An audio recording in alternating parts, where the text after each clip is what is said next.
Something happens when a woman turns 40. It doesn't happen in one night. It builds quietly, like pressure behind a locked door. For years, she lived her life for others.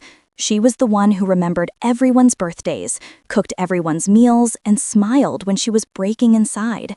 She told herself, this is love, this is family, this is what good women do. But one day, something changes. She looks in the mirror and doesn't recognize herself. Her face is familiar, but her eyes, they're tired. Not from age, from caring too much. That's the day she stops trying to prove her worth. She stops chasing approval. She stops apologizing for feeling empty. People around her don't notice at first. She still smiles, still works, still gives. But inside, something is ending, and something powerful is beginning. It starts with silence, not the angry kind, the tired kind. She stops explaining herself. She stops arguing. She watches everyone talk and says nothing. Her husband wonders why she's distant. Her children notice she's quieter. Her friends say, "You've changed." They don't understand that she's not cold. She's done.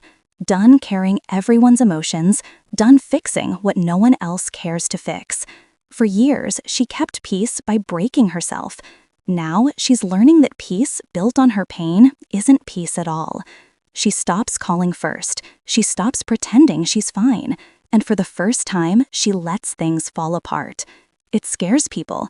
They say she's selfish. They say she's lost it. But she hasn't. She's found the one thing she lost years ago, herself. She starts waking up earlier, not for anyone, but for herself. She drinks her coffee in silence. No rush, no noise, no guilt. She begins to notice small things: sunlight on the floor, the sound of her own footsteps, the quiet peace of being alone. For years, she lived in service of others. Now, she's learning the language of her own needs. She doesn't hate her family. She doesn't hate love.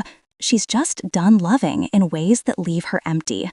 She starts saying no, softly but firmly. No to fake smiles. No to forced conversations. No to carrying everyone's weight. People call her cold. They whisper that she's changed.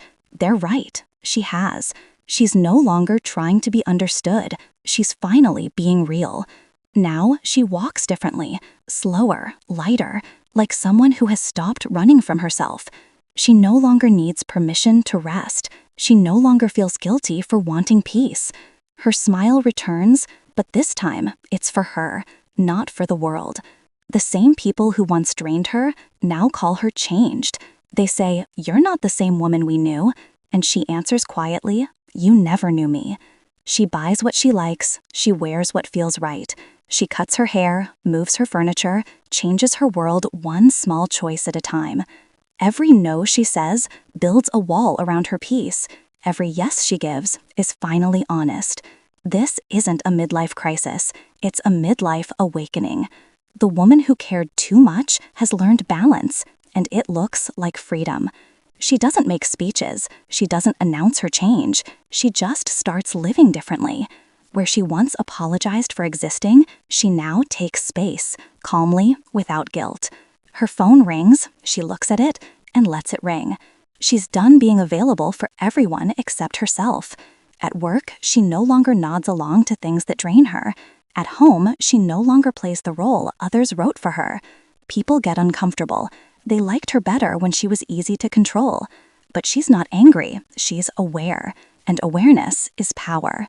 Now she sees how the world benefits from women who never stop caring, and how dangerous it becomes when they finally do. She no longer fights to be seen. She sees herself. She no longer begs to be heard. She listens to her own voice, calm, steady, sure. The world calls it selfish, but she knows the truth. It's survival. She gave her best years to others. Now she gives what's left to herself. Her peace is no longer negotiable. Her silence is no longer weakness. It's her armor, her choice, her power. One evening, she stands by the window. Same house, same walls, but everything feels new. Because for the first time in decades, she belongs to no one. And that feels right. She hasn't stopped caring. She's just stopped caring about what destroys her. Voice slows, music fades. That's what happens when a woman turns 40. She doesn't lose herself. She finally returns home.